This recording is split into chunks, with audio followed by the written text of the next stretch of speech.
In my experience,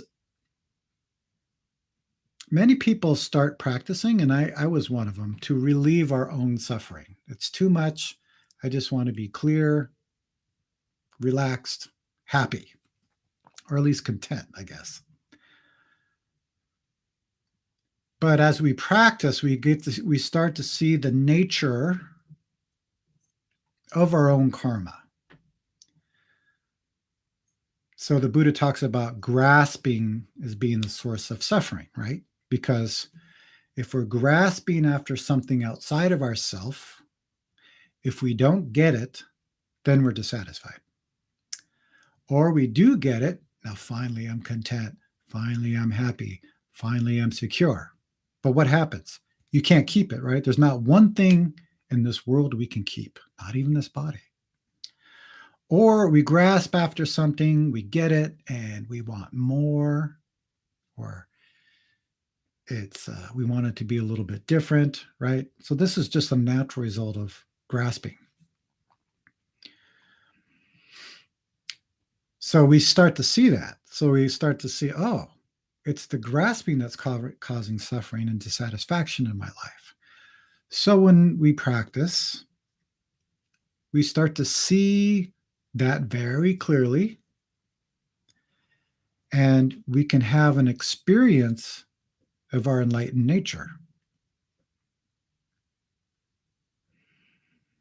Now, having this experience of our enlightened nature is interesting because, my teacher said something one time, and I really was like, what is it? What is he talking about? He talked about big suffering.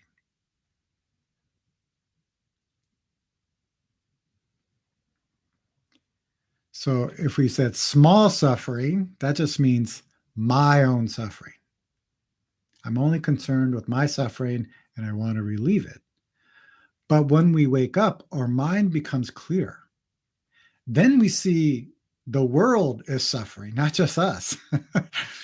If you're here and now, right, that means you're awake to this moment, that your mind is clear.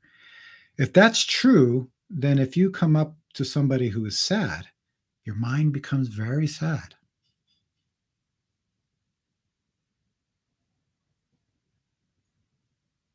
If somebody's mind is angry, inside you feel the anger, right? This is where compassion stems from. It's when our mind and the person or situation connect. Then things change, right? This is what my teacher meant by big suffering.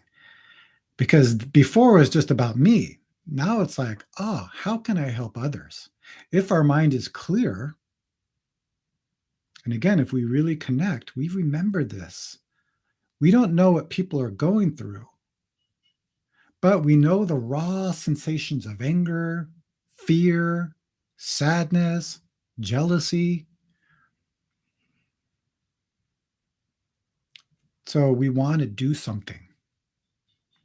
So really, that's the motivation. If we're practicing just for ourselves, to get something, to grasp after something, the natural result is dissatisfaction. If we practice for ourselves and all beings, right, because we are a part of all beings,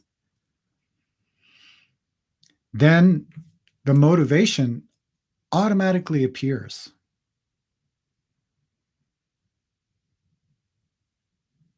So to answer your question is, why do you practice?